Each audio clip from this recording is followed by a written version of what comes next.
Hello, Business 600A students. This is Professor Hassey. It's our week number one update video for the weekend, ending week one. I see most of you have already posted your company selection for this spring session and your bio. I have posted those grades to Blackboard, and you can see how you did, and everybody did excellent. We have one more student still to post, but we're all in pretty good shape. This video is updating our topic for week one, accounting in business. What is accounting? We're going to be looking at some transactions and some problems in our practice, in our class or our lecture video for this week two. But today, I'd like to do some more definition of accounting. What is the accounting equation and what is the accounting cycle? So we're going to talk about that in our video today. Also, in regards to the discussion post for this week, if you still have not finished it, please do so. You have till midnight on Sunday. Also this week, in week two, we'll be having professor meetings with me individually during the course of the week, and I'll be posting that schedule Sunday evening that you can pick a time when you can meet with me this week for about 10-15 minutes individually, and just make sure we're get to know each other and on board for our class this spring session. So let's take a look at a couple definition videos of accounting.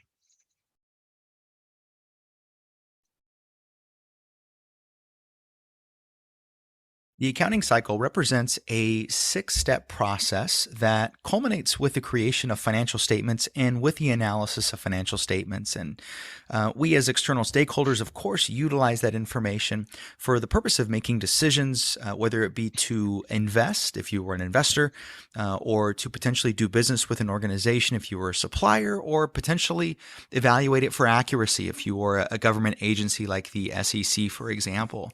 Now, as internal stakeholders, like managers and department heads and those types, they of course utilize financial information for the purpose of making decisions about potentially whether to hire staff or whether to change production schedules and those types of things. So this accounting cycle, although it culminates with the creation of financial statements, it really highlights the steps that are needed to get to the place to where we have those financial statements. And although we commonly see the financial statements and we interact with that portion or that step of the cycle, there are a number of different things that have to happen in order to be able to produce those statements. So my hope would be with this video is that you would get a general overview of the steps involved in accounting and the key steps involved with accounting that ultimately produce the types of financial statements that we see on a regular basis. So to start us off, we're going to start with the very first stage here, and that is going to be where we analyze what we call source documents. And source documents include the sources of information. So what you're talking about is many organizations produce a number of different financial transactions, whether that would be sales or that would be expenses. So purchasing office supplies, paying salaries, bringing in revenue from a number of different products. Each of those represents a source document. And so what has to happen first in the accounting cycle is bookkeepers commonly have to go through all of the different transactions and they have to classify those particular transactions. And so they're taking all of these different sales receipts and purchasing receipts and shipping documents, and then they're organizing them in such a way that we're going to be able to produce financial statements. So that's the very, very first step that has to take place in the accounting cycle. Now, the second step to this process involves recording transactions in journals. And these journals can be actually physical journals, and you've probably seen these before if you've done any kind of bookkeeping where you're actually physically writing out the transactions that are taking place, and you have journals for different categories of transactions. Nowadays, with the kind of evolution of technology and the ubiquity of software, we utilize a number of different accounting types of software, including QuickBooks, which is very common, to Aplos and to others. And those are meant to really record the actual transactions that take place. This is where they're first entered into these different journals. So this is really one of the first steps beyond just categorizing them and figure out which kind of entries they are, obviously recording them so that they're written down. And then of course we can organize them moving forward. Now, the third step to the process involves transferring the journal entries to what we call a ledger. And this is commonly done with computer programming and software as well. But this ledger here, I'm going to describe this briefly, is really kind of a specialized accounting book or program. And the whole idea here is they accumulate specific categories. So you have specific categories that are posted. And what they do is they accumulate those pieces of information so we can look at the ledger for specific types of expenses or for revenues. And so that managers here, the idea is that you can find all the information about one type of account in the same place. So with journals, we're really just notating each of the transactions. With a ledger, it is very specific to the category that's taking place. And so it allows managers to obtain all of that information. It's all in one place. And then we can see the types of transactions that have happened within a certain area.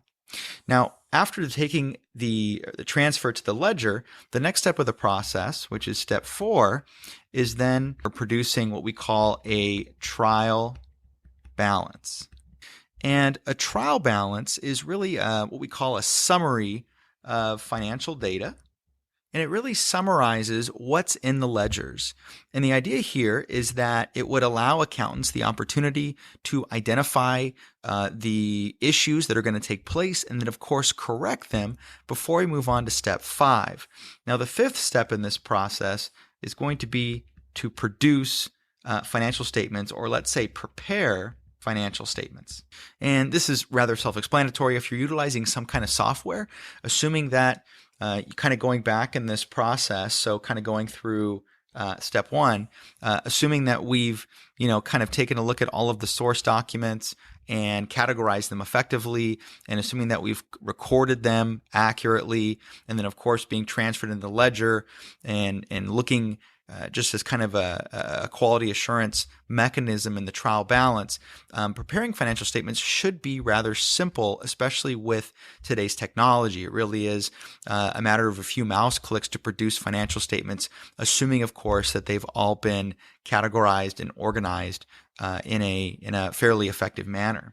And that takes us to the last step in the process, which, of course, involves analyzing those financial statements.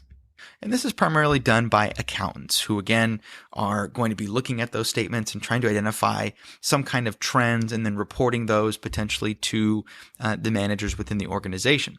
Now, if you were to look at these steps to the process, you would notice that there really is a division of responsibility here. So when you talk about analyzing source documents and even all the way up to transferring to the ledger, you're really looking at the responsibility generally of bookkeepers to handle that step of the process.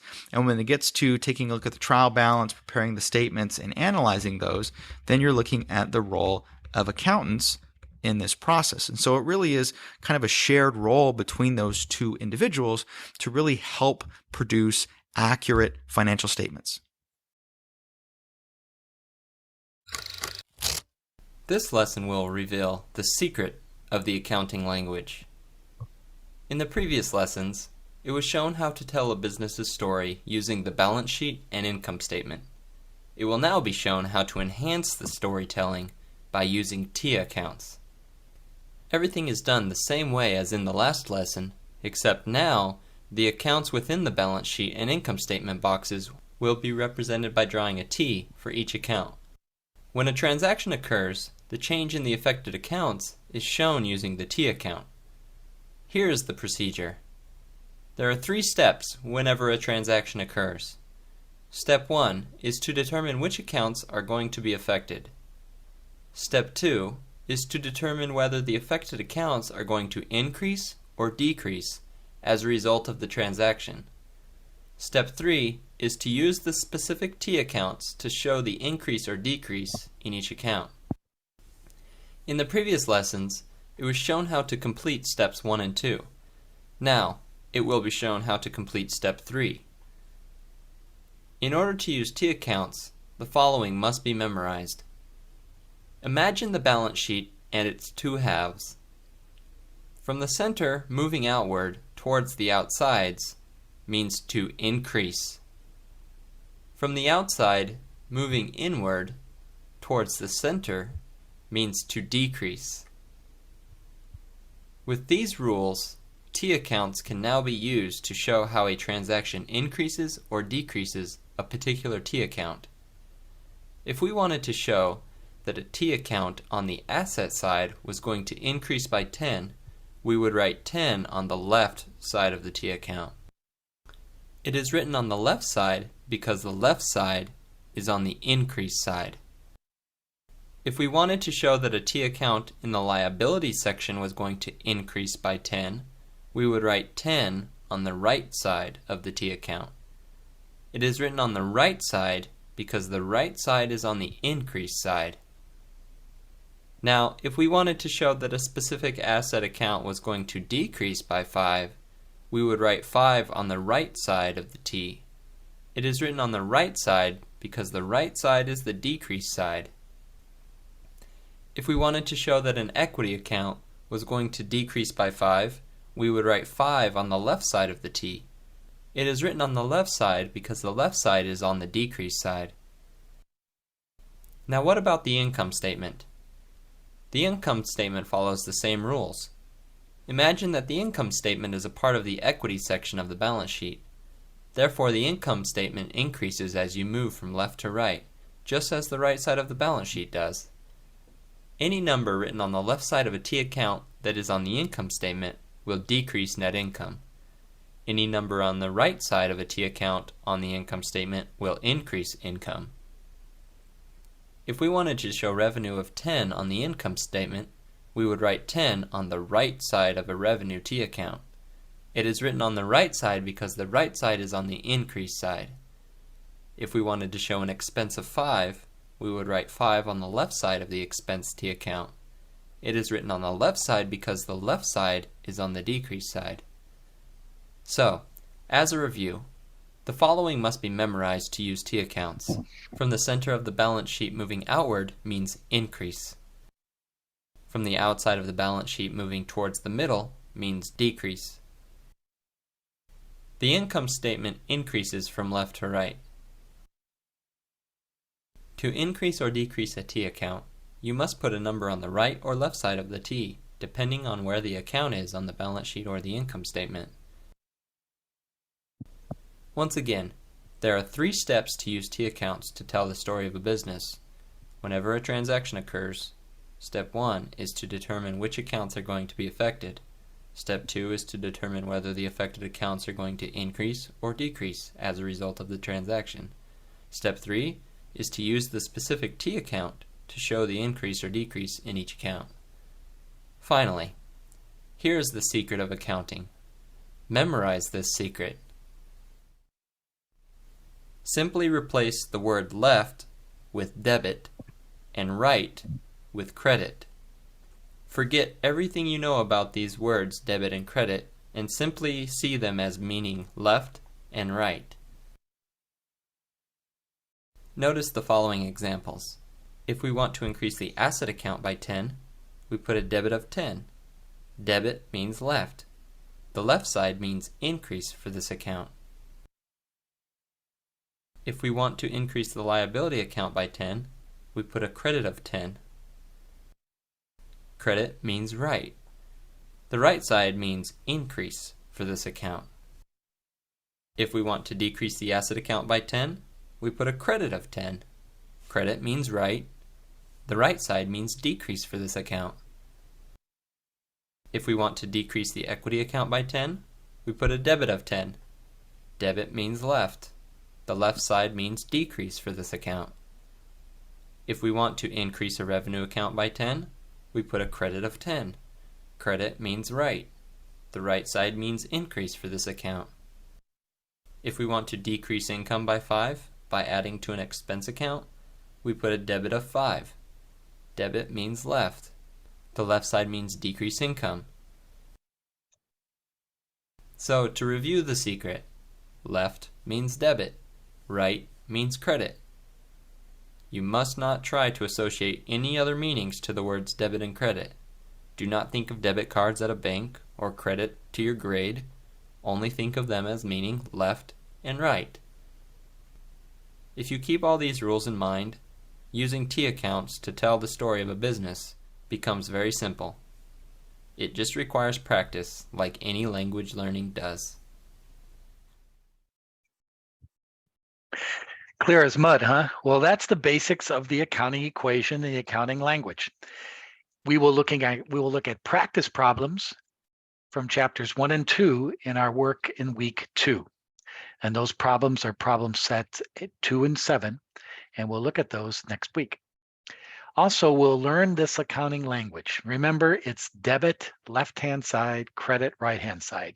That process is defined in your chapter 1 work. And we'll take that chapter 1 discussions and chapter 2 discussions and apply it to problems in our week 2 discussions. All right, everybody, that gives you a setup for week 2 and concludes our first week. Again, thank you for all your postings of your bios and your company selections. Excellent selections. I look forward to all your inputs in our online accounting class in finance this coming spring session. Until Monday, have a great weekend, and we'll see you then. Adios.